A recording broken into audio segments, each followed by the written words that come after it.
In the summer of 325 AD, the future of Christianity hung on a single Greek word. 300 bishops had gathered at Nicaea. The emperor, Constantine, had summoned them. The question before them was the nature of Christ, whether he was fully divine, co-eternal with the Father, or something less, created, subordinate, a lesser God. The debate had consumed the church for years. Riots had broken out. Bishops had excommunicated each other. The empire's new religion was tearing itself apart. And after weeks of argument, the council was drafting a statement, a creed. One phrase would define it. One word. That word would determine who was orthodox and who was heretic. The word was homoousios, of the same substance, not similar substance, not like substance, the same. Christ was not merely like God, he was God, identical in essence, co-eternal, uncreated. That single word excluded an entire theological tradition. Everyone who had taught otherwise, everyone who had believed otherwise, everyone who would ever try to soften the claim. The creed was barely 200 words long. It could be memorized in an afternoon, and it divided Christianity for centuries. This is why creeds were short, not because belief was simple, because every word was a weapon. Modern readers often assume creeds were short because early Christians lacked sophisticated theology. The assumption is backward. Theological debate in late antiquity was extraordinarily dense. Augustine filled volumes. Origen wrote thousands of works.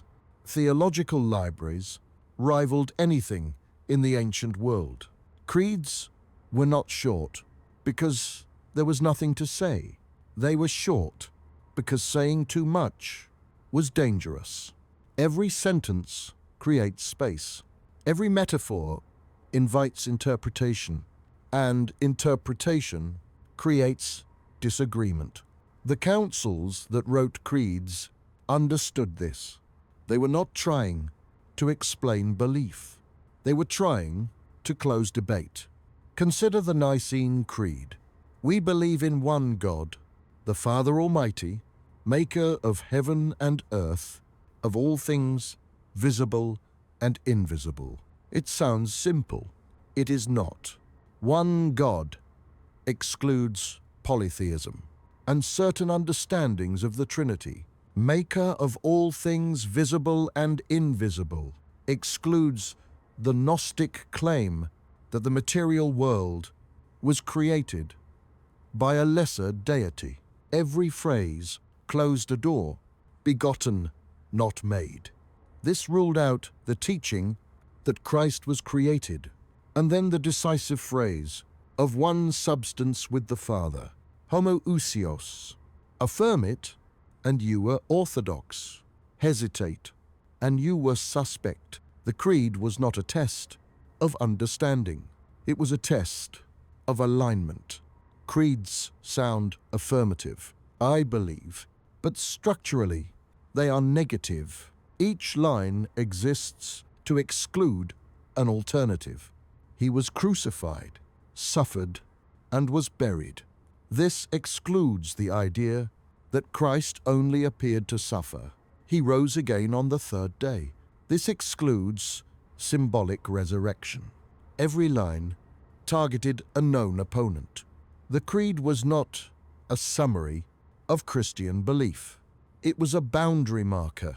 For centuries, the Nicene Creed was recited unchanged. Then the West added one word, and from the Son, filioque. The Eastern churches objected, not only to the theology, but to the act itself. An ecumenical creed was not meant to be altered. The dispute simmered for centuries. In 1054, Excommunications were exchanged. In Constantinople, the Great Schism followed. One word, and the church split in two. This is why creeds used technical language. Once a word entered the creed, it could not be removed without catastrophe. Creeds were short because they were memorized. They were recited publicly, weekly, sometimes daily. Memorization serves enforcement. The words become familiar. Deviation becomes audible. During the Arian controversy, orthodoxy was tested simply. Could you say the words? Could you say them exactly? Arians stumbled, and that hesitation marked them. Orthodoxy was not private belief. It was public performance. This structure was not unique to Christianity. Judaism's Shema is 6 words. The Lord is one. Islam's Shahada is even shorter. There is no God but God, and Muhammad is the messenger of God. Buddhism's refuge formula contains 3 lines. Different religions, different theologies. Same logic. Compression enables memorization. Memorization enables replication. Replication enables enforcement. Short statements travel. Long explanations mutate. Compression has a cost. The Nicene Creed says nothing about love or mercy or the poor.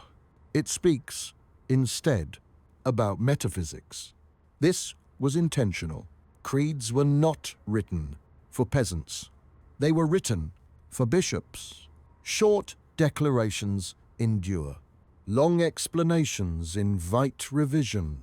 The creed survived because it was engineered to last. Creeds were never summaries. They were instruments designed to be memorized, recited, enforced. Every word was a door being shut, and once closed, those doors rarely opened again.